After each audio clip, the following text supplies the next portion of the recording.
go. Welcome everybody. Welcome to another live webinar on homeopathy, and this time it's on a very new subject, which is agrohomeopathy. Not It's new because it has not yet been explored. We have a very good old homeopath friend who has done a lot of research on agrohomeopathy, Dr. Vaikuntanath Kaviraj. We lost him a few years ago, so this is also in his memory that I'd like to dedicate this webinar to. We are happy to have with us Dr. Iliana. She's a medical doctor turned a homeopath. She has been the General Secretary of the Romanian Society of Homeopathy from the year 2007 until 2018.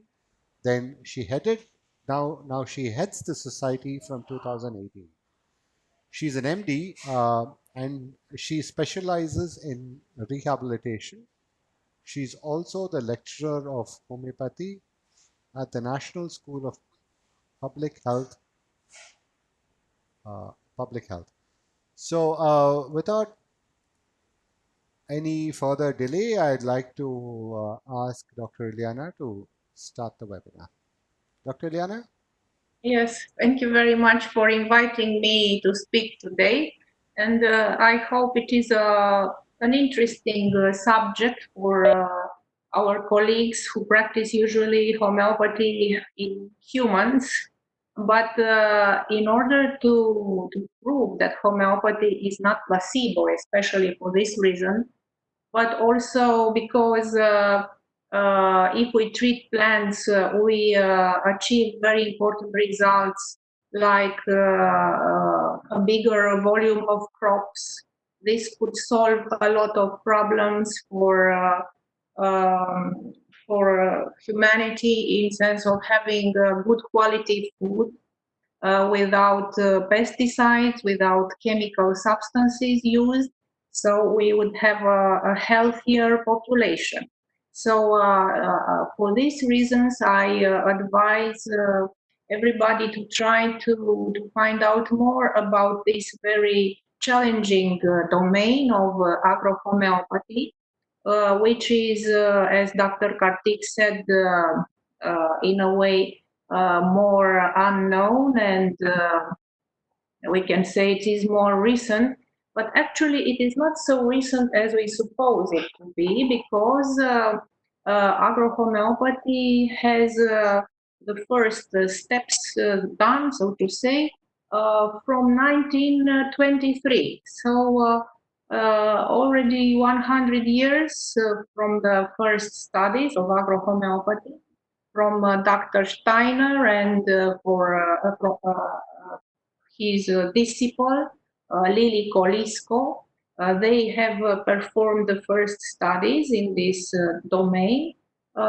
In these 100 years, there are a lot of informations which gathered, and it is very good to try to find these informations and use them.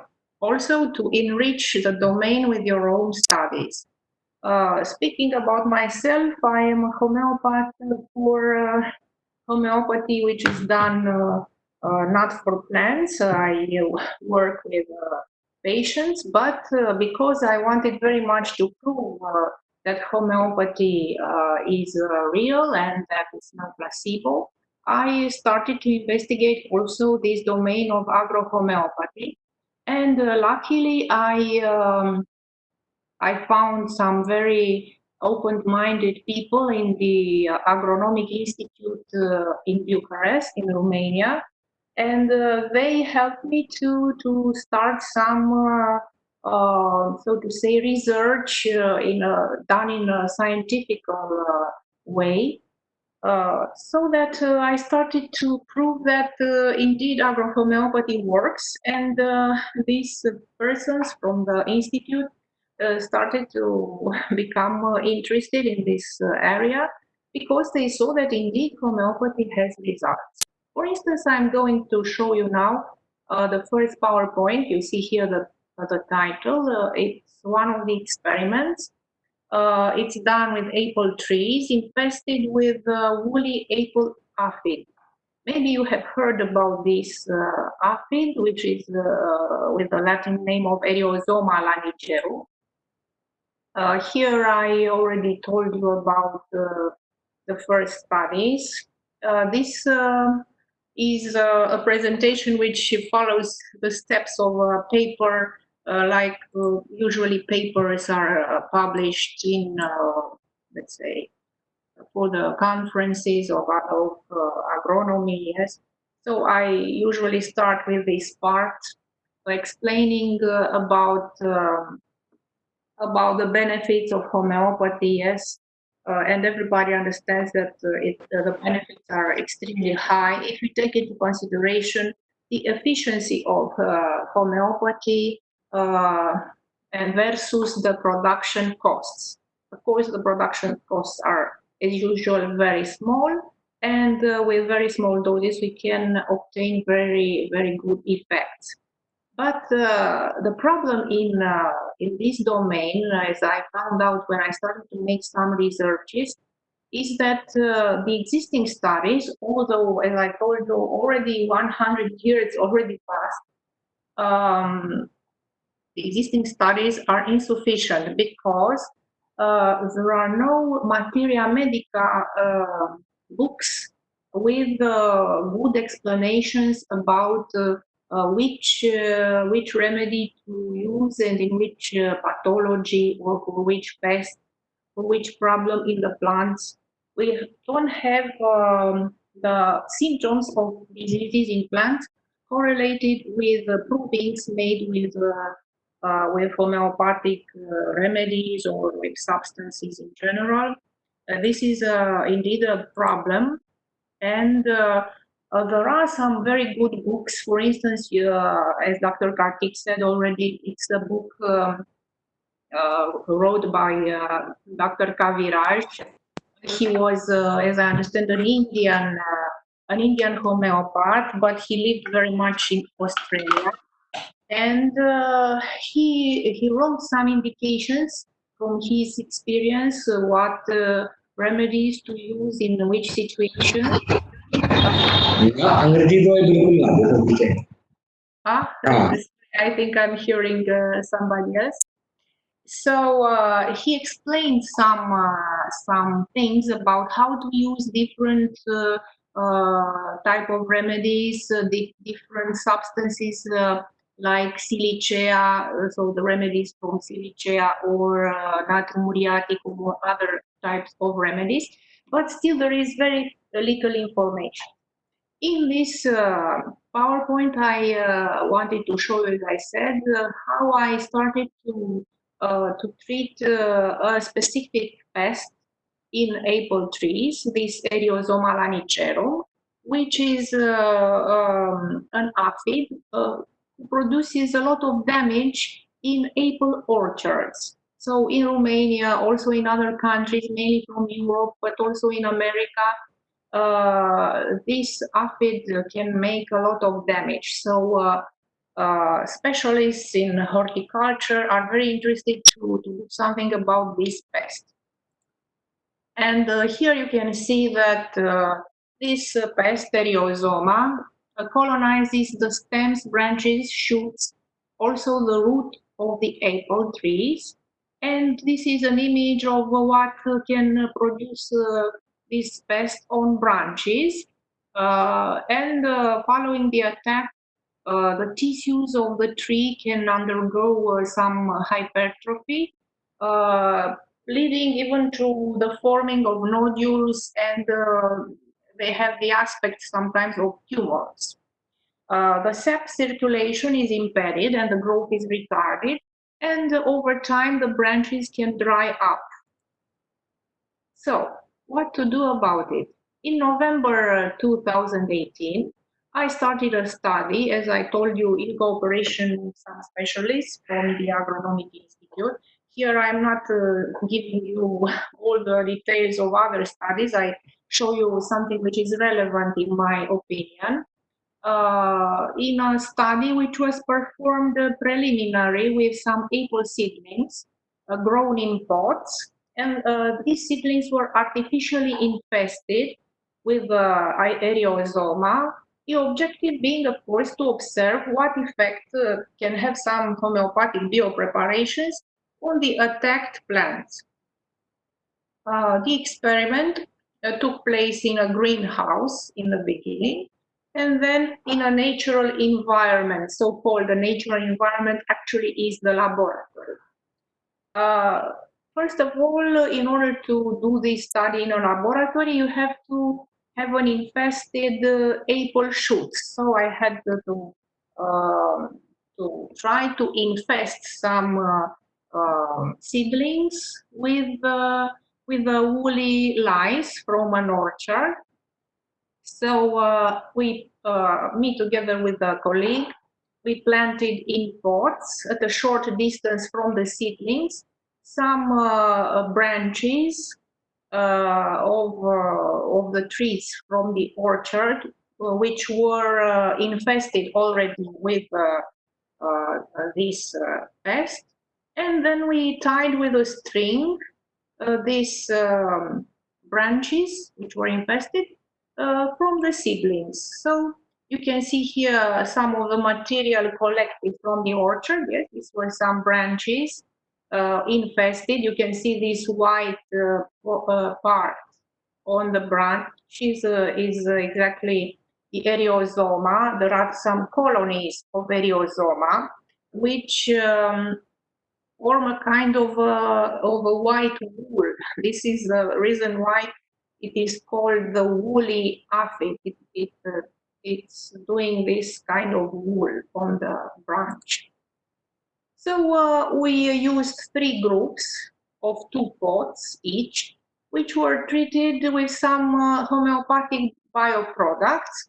And the first group, which I call B1A and B1B, was treated with Citrus paradisi, yes, an homeopathic product in potency C1. I used only a very low potency in this situation because I was not very sure about the result of Citrus paradisi.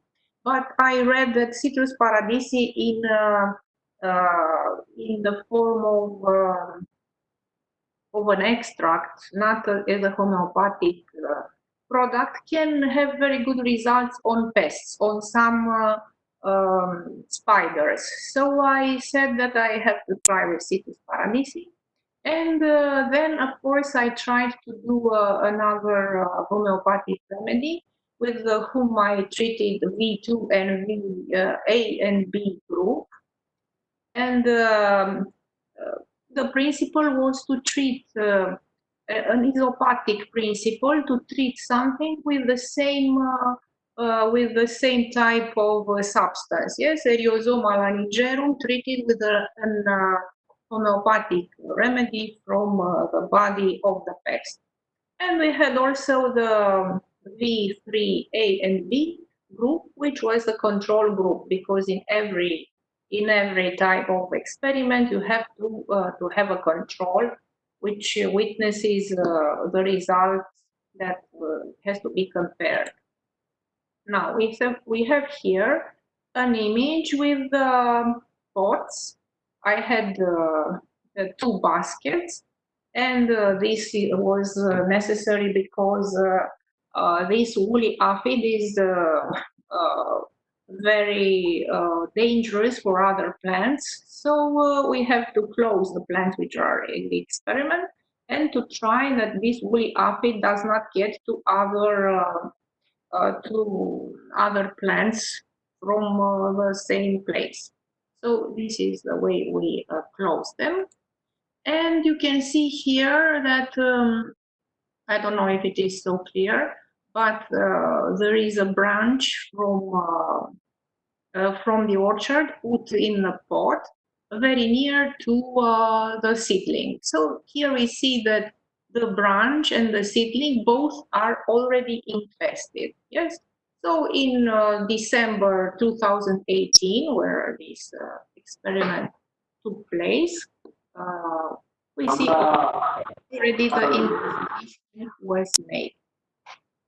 Now, what happened next is that uh, so after 12 December, the plants being already infested were moved to the laboratory where the fragments of the dried shoots were removed, and then I started to treat immediately the same day the seedlings. What did I do? I explained here exactly the administration of the homeopathic remedy. So we had to give, I thought that in the beginning, as in human treatments, we do, usually we give more often in the beginning the treatment, then we give it more seldom. Yes, twice a week. In the next 5 weeks, I gave the remedy, and then only once in 10 days for the rest of the interval. Now, this is more technical. I don't know if you like very much this type of presentation, which is rather technical. But actually, when you make a research, you have to do very technical things. I also washed some of the body of the pests because, in my opinion, it was not easy to treat directly only with homeopathic remedies. These trees were very infested, so I preferred to also mechanically remove some of the pests by applying watering of about 100 milliliters on each pot, and then I applied also the treatment. Yes, so it was first mechanical removal and then the treatment with the remedies. Throughout the study period, well, we had to do some comparisons of the number of the new shoots of each pot. Also, I saw the number of the leaves and the leaf areas to see which was the development of the seedlings under the homeopathic treatment. And I tried also to see the number of individuals which remained on each seedling, because even if I tried to mechanically remove these pests, of course, it is not so easy to, because it was very simple to just remove the pest and to treat in this way the plant. It is not sufficient. So there were always remaining sufficient number of individuals to be treated. Now, about some words about the preparing of the homeopathic remedies. Eriosoma lanigerum, for instance, I prepared by making a maceration, an alcoholic macerations of the body of the woolly lice. So I took 2 grams of substance from the insect bodies, and I put them in 90 degrees alcohol in a closed ampoule. And so this maceration stayed for 2 weeks. After 2 weeks, I could make the dilutions from this maceration. So you see here the closed ampoule, yes, with material from the bodies of the pests. And here I measured so that there is a quantity of 2 grams, yes, in the ampoule. As I told you, after 2 weeks, I started to make the dilutions, and I reached dilution C or CH30. And the same procedure I made with Citrus paradisi. I didn't show you here the picture, but I took actually fragments from Citrus paradisi, 5 grams, and also I put it in a closed ampoule, also in 90 degrees alcohol for 2 weeks. And then I made the C1 dilution. What happened is that there was a very different evolution of the different seedlings from the pots. I made here some graphical analysis. So you can see the groups. V1 is Citrus paradisi, V2 is Eriodovana nigerum, V3 is the control group. And we have the number of leaves here, and here we have the surface. Also, we have a very different number of shoots in all the groups. Actually, there were not a big number of new shoots, but there is a difference if we compare. You see two shoots, new shoots in group 1 and group 2, and in the control group there was only one. But the evolution, when we see a picture, is much more relevant than all these graphics, because you can see here, for instance, the group V1, the two pots, two seedlings from the two pots, and you see very nicely that these new leaves appeared, and the seedlings developed rather well in the laboratory conditions. Yes, this is Citrus paradisi. Here you see how the second group treated with the rhizoma developed. Yes, also new leaves and new shoots. But of course, we have to take into consideration that it was during the winter time, and the aphids do not develop so well in a laboratory. And here you see very relevant the control group. So under the same circumstances, the control group would develop very poorly and then dried up. And there were some leaves, new leaves in the beginning, but actually only one is green here, and then it dried also. So the attack of the pests was very harmful for the control group, while the other two groups developed very well. And here we have the evolution of the number of individuals in the beginning and in the end. Of course, this was made approximating the number, and observing the surfaces which were affected. Also, I studied individuals with a magnifying glass. So you can see here, I examined also under microscope, under optic microscope, with a 4 times magnification, the pest bodies and fragments of the branch covered with some waxy secretions, because this is the way, as I told you, this aphid develops some secretions which resemble then the wool, and you can see this also under the microscope. Very interesting is here that when I put on some petri dishes branches which were infested with Eriozoma, after 72 hours, all the lysis died, but only one remained on a dish, and you can see it here. It was alive. If it was moving, you could see that it was moving.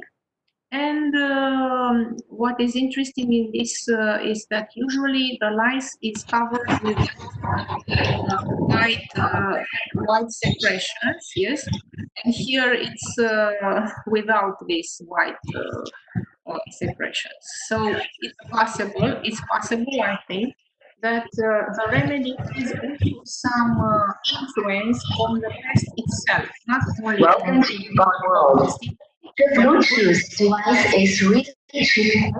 So this is an investigation to be made by other researchers, which have maybe more possibilities, being of the specialty, not like me, a medical doctor, but being the specialist who can really study this problem more deeply. So in the end of the study, I could conclude that between Citrus paradisi and Eriozoma lagicerum, Eriozoma seemed to have better results. This C30 dilution, in my opinion, acted very well. But of course, there was only a small number of seedlings, so this study should be performed with a greater number to see indeed which is the effect on a bigger group of plants. And these results anyhow encouraged me and other colleagues who cooperated with me to continue to do some treatments in the orchard uh, and see the effect of the management in of this remedy made in the 30 CH. We did already this study, but Solutions wise, I connected successfully. to perform a study in a bigger environment, it's much easier to do in the laboratory studies. So we obtain some results which are encouraging also, but this has to be further confirmed. I also have other studies to show you. Let me see which one is a very small one, small PowerPoint is about other pests, yes. Of course, the risk of pests is very big usually, and especially now with the global trade, different pests can go to a country, from a country to another. This happens, for instance, for goji berry, but also for other pests. The goji berry pest is Acheria cuco, but also the goji berry has this pest, Haliomorpha halis.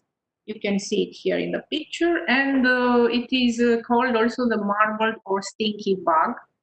Is a very devastating species which produces losses to several billion euros each year. So it's interesting. This bug sometimes we can find in our houses because it enters through the window, and it's called stinky bug because if you kill it, it gives a very unpleasant smell. But for fruits, it's a very important pest.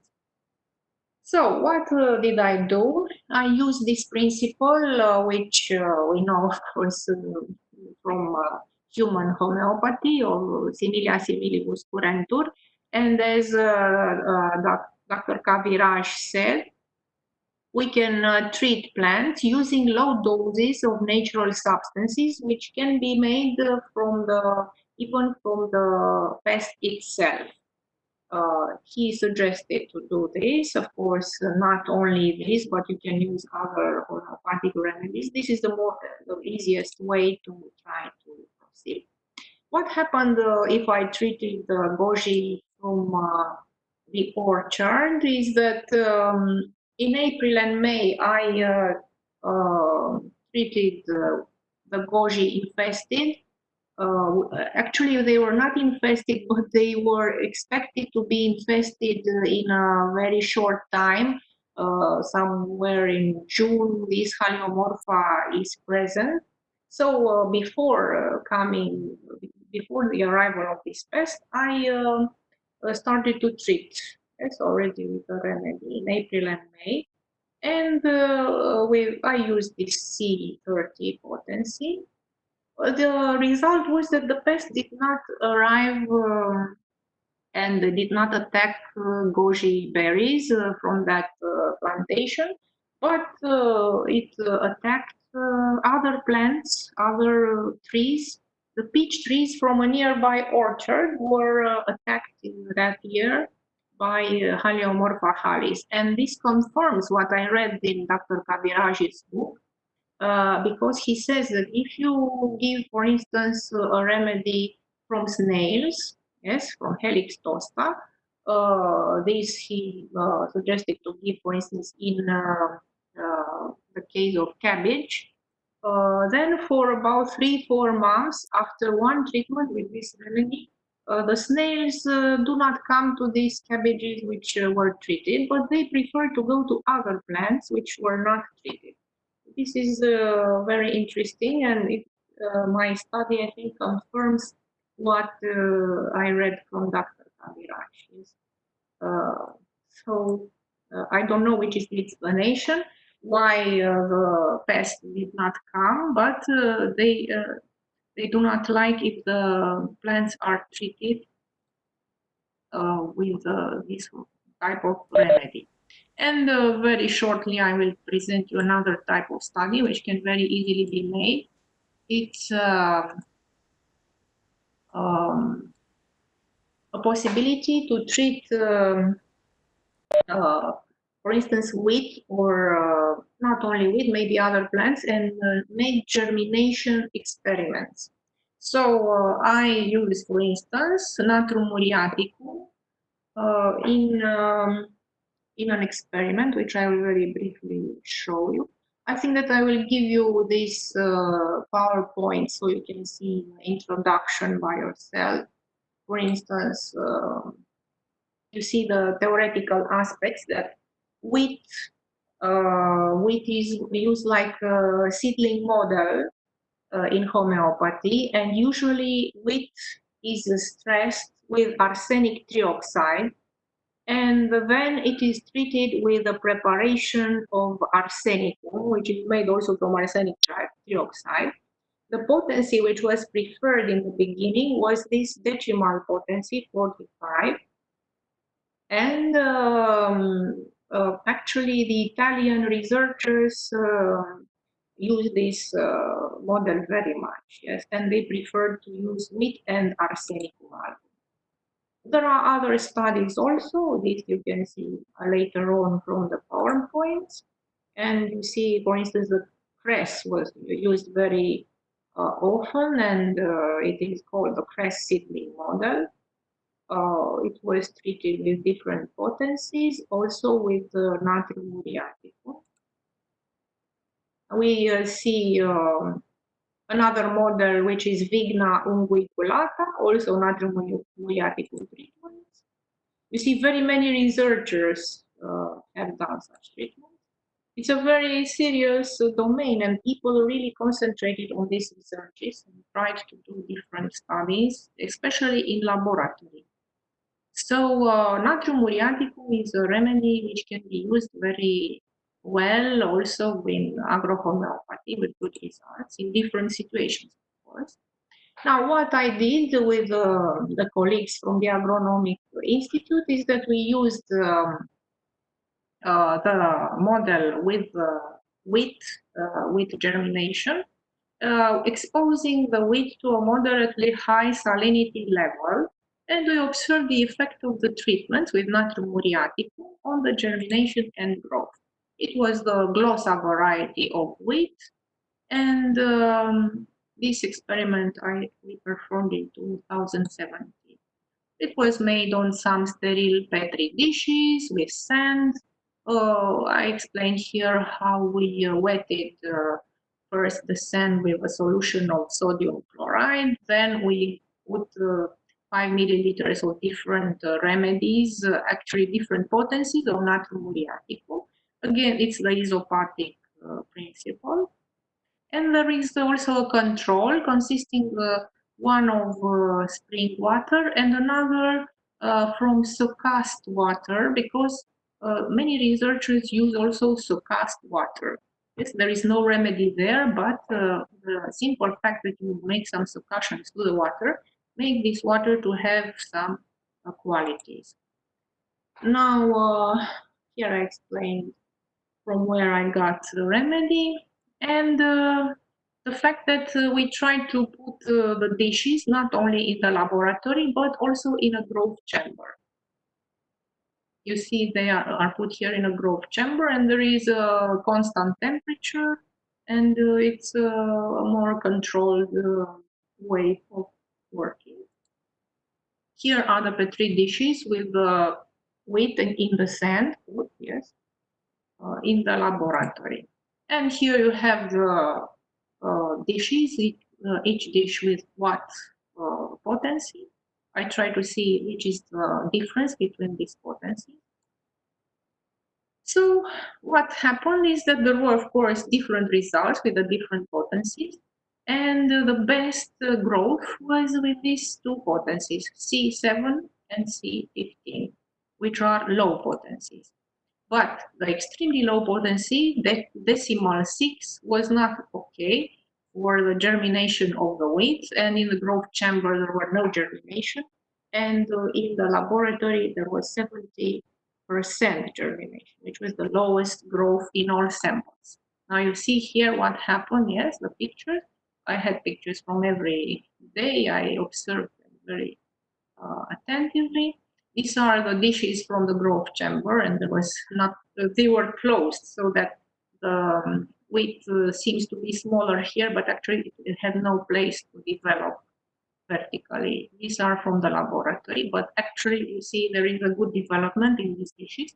This is the group with D6, no growth here, or very small in the beginning, and then also very modest or no growth. You see here the graphical analysis of the growth. You see D6, how badly it was. So the experience here is that some dilutions had very good effect, but D6 had a very bad effect. This can happen not only because it is a low dilution, but because Natrium muriaticum may have this effect on plants, that small dilution, which is actually salt. There is in D6 we still have enough of the initial substance, so it can be harmful for the plant to receive too much D6 from Natrium muriaticum.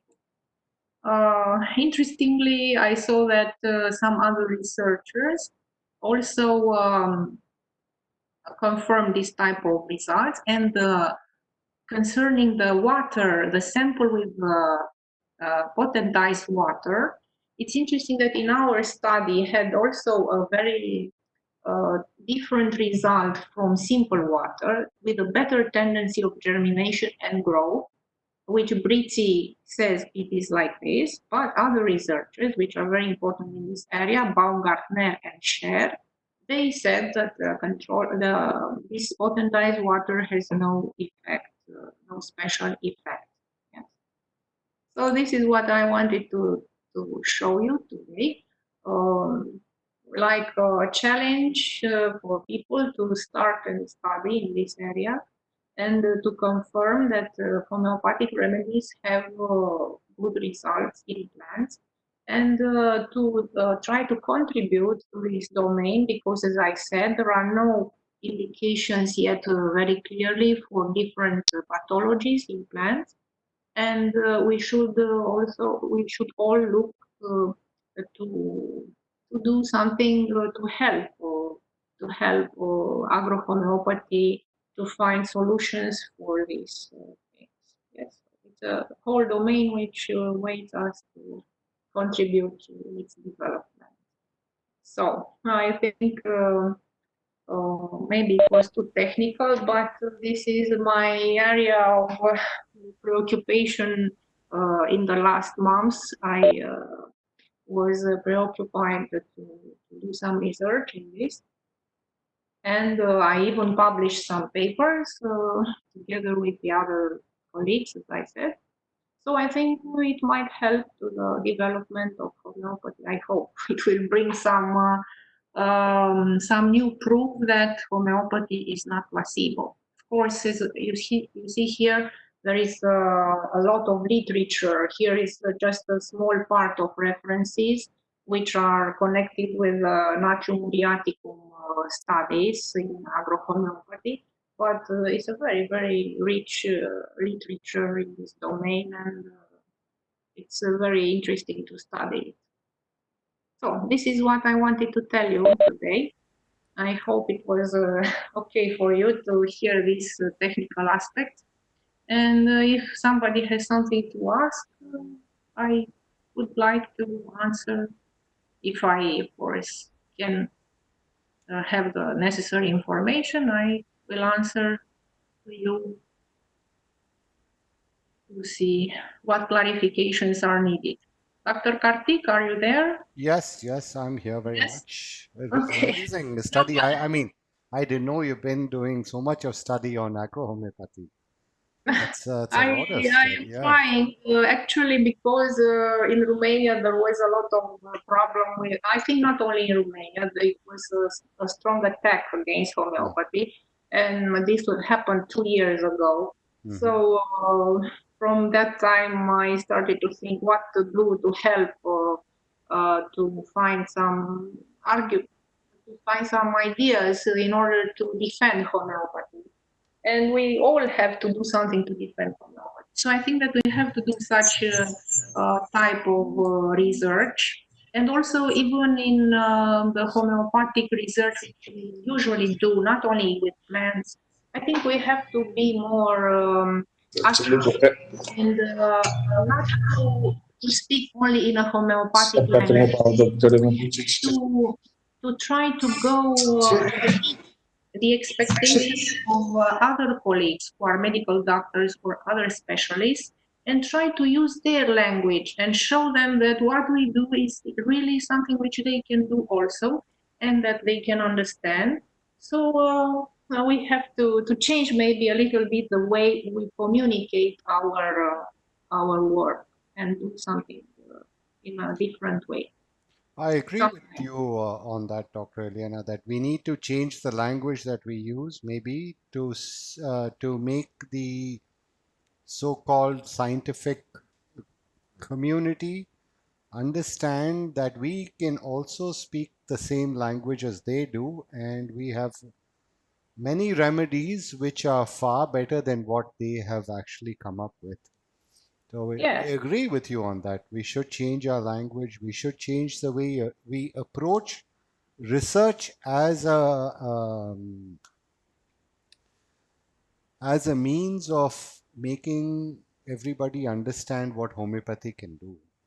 We should, Yes, of course, we do not have to change all the time the way we speak. I mean, among people who want to just to share informations about cases, about homeopathic keynotes or things which we only we understand, that's of true. course, we will continue to do it. But I Right. think it is necessary that outside our circle we go and meet the expectations with other people also, and especially of scientists, because Absolutely. maybe they are not badly intentioned all the time. They just don't understand us. So we have to try and make ourselves to be possible to be understood. That's true. I Yeah. think there was Sarah who wanted to ask something. She had emailed me a little earlier. Sarah, would you like to ask something? Do you have anything to ask? Is she still around? I think there is a Sarah, Hello. question. Sarah Tandy, yes. Or you can Thank you so much unmute for the yourself talk. and ask. I see something written. But, Okay, there's something written. Can you hear me? Yes, yes, we can. Go on. Hi. No, thank you for the talk. That was very interesting. I didn't have anything direct to ask. It's just interesting to note how you choose a remedy for certain plants, and if there was a way to like correlate between what a remedy's indications are in a human and what we know about them, uh, their history and things like that, and see if it does correlate to using it for plants. How would you even begin to find that sort of information? First of all, as I told you, I'm not exactly a specialist. I'm just by need, by the need of the moment, I had to become a kind of a specialist in agrohomeopathy. But it's possible that I will continue these studies because I really started to enjoy what I was doing, and I think it's worth continuing. There are very many other authors which have experience. For instance, I recommend Dr. Radko Tichavsky, who is a very good specialist in agrohomeopathy. He's from Mexico and gives a lot of seminars in Europe also or in other countries. Maybe he could answer much better to such a question because You have to study the plant diseases and to see which remedies suit which pathology. There are some repertories of agrohomeopathy, and one of them you can find online. And this belongs to this repertory belongs to Radko Tichavsky. I think it's for free, and you can find there some of the remedies which are given in different situations. Also in the book of Dr. Kaviraj, who, like Dr. Kartik said, he unfortunately died some years ago, but he was a reference name in agrohomeopathy, and he did a very, very important work in this. He explains what remedies to give in some of the pathologies. Some pests, he explains how to treat. For instance, you can give coccinella, which is homeopathic preparations of coccinella in the case of some pests like the white fly. It's very good to use this. But I don't have too much experience in the case of pathologies. I just gave in the case of mildew of Podosphaera, in infestation with Podosphaera, I used, for instance, sulfur because I found information that sulfur is good in such a situation. Also, I use the tuya in other situations where Acheria cuco, which is another pest, was involved in the goji berry plants. So there are some remedies for some situations, but we don't know very well exactly in which pathology, as I said, which remedy to give. And I think that if there are some provings, if some provings would be done, we would know much more about this. But there are no provings, or maybe very few provings done, or correlations made between pathologies and experience with the treatments. So you have to read Kaviraj, and also there is another author. I don't know if I pronounce well the name, Christine Mott, Naute. She's a British homeopath, and she also has a book about how to treat plants with homeopathy. So there is some literature that you can consult, and you can try to start to use it. But there is no information like in human homeopathy.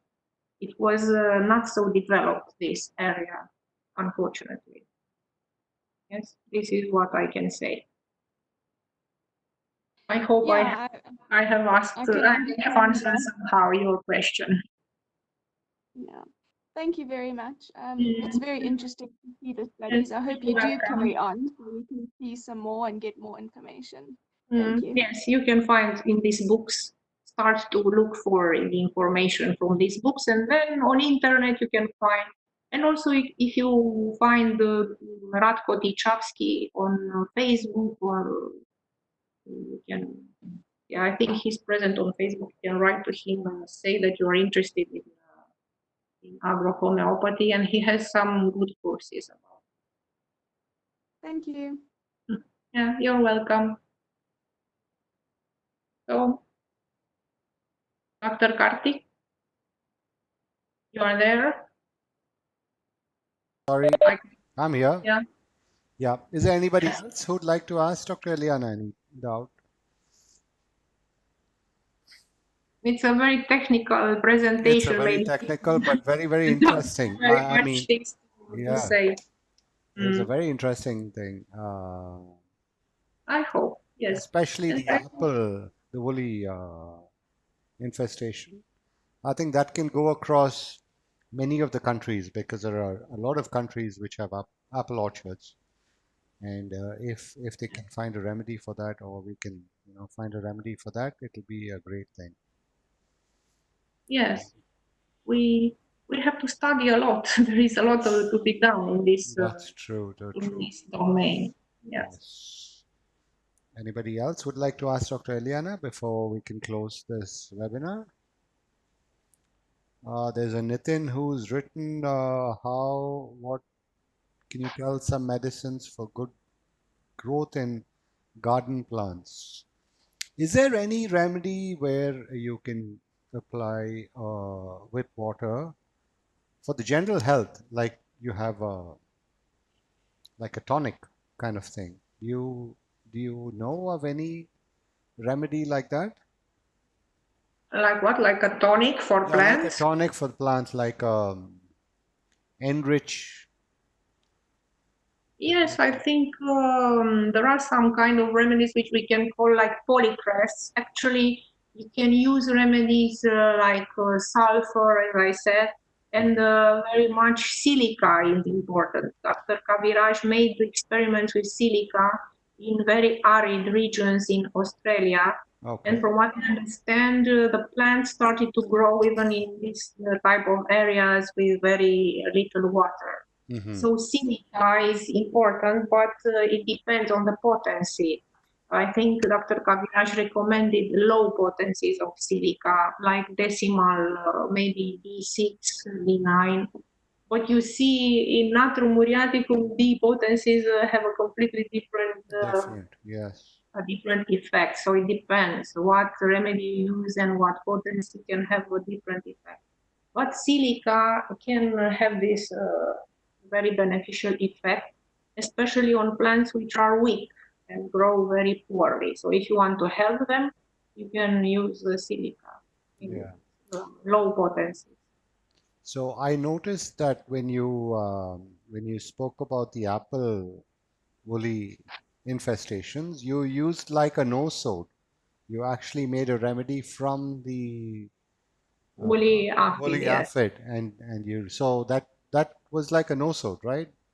Yes, we can say it's like an osod, but Sorry, it, I don't know what you. it's a way It's not a of no-sode in real it's not terms. exactly an Yeah. osod, but you can resemble that. You can More say or it looks less, like yes. an It osod, looks like yes. an no-sode, right? Yes.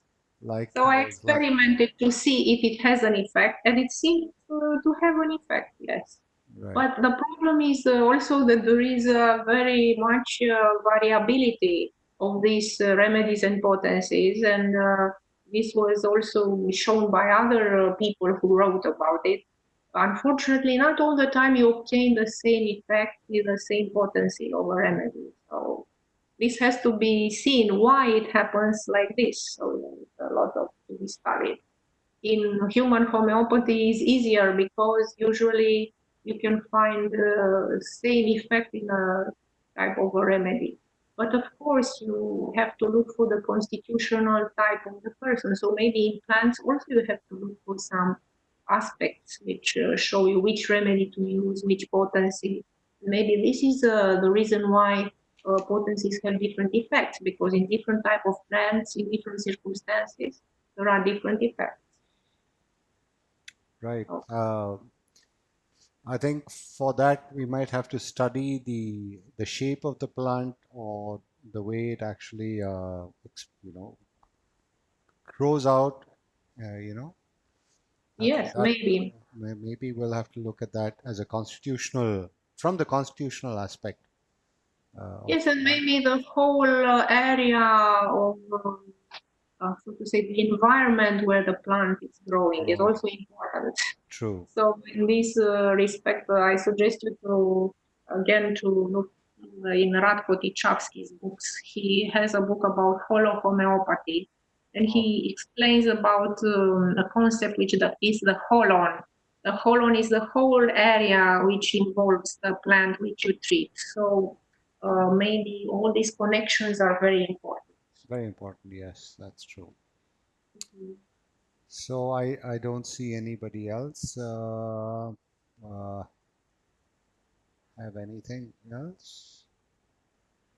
Tarashi, thank you. This is a new domain, of course. We have to Well, see more 100 years, publications. not so new. For Not so 100 new. years, Not but many. I'm not younger than not that homeopathic many research. papers, right? Not many that, like you Yes, said, I think the research that we do in homeopathy, we need to change the language for them to understand what we say. Yes. So, This is a domain which might help us to find some bridges of communication. well, true. So, I'd like to thank you, Dr. Eliana, for this enlightening topic. I mean, it was really good to see that you've done so much of research on agrohomeopathy. Well, And it's not very much, but it's a no, but beginning. it's a It's good about the start. It's beginning. a good start. And Yes. for what we do, for your information and for the others, these webinars are sponsored by Bahula Labs, which manufactures homeopathic medicines. And we would love to get involved with this. If you need to make any medication, any medicines, we'd love to help you in this, and we'd like to help you support any research, and see we can further the use of homeopathy for agriculture. That would be indeed very good because it's difficult to make sometimes the remedy by yourself. If Right, you have it already done by a laboratory, it's very good. right. Uh, So I'll speak to you after the seminar. We'll correspond, but I'd like to thank you again yeah, you're for welcome. this for this lovely seminar. If you have the PowerPoints, maybe we could share it with the people who came, so they Yes, could probably go through it in their leisure, because there's a lot of information which may have got missed when they actually saw the webinar, or when they see it at a later point of time also. of course, I So, will send it. all right. So thank you very much, Dr. Eliana, and I'd like to thank each and every one of you who came, and I hope you got something. You you go back with something more, and maybe we have sparked an interest in you, and you can follow the footsteps of Dr. Eliana and do a little more research on agrohomeopathy. Well, And we can all help homeopathy in the agro field. So thank you yeah. very much. Thank you also for inviting me. It was a honor and a pleasure. It was our pleasure, Dr. Eliana. Thank you. Goodbye. All the Goodbye. best. Thank you.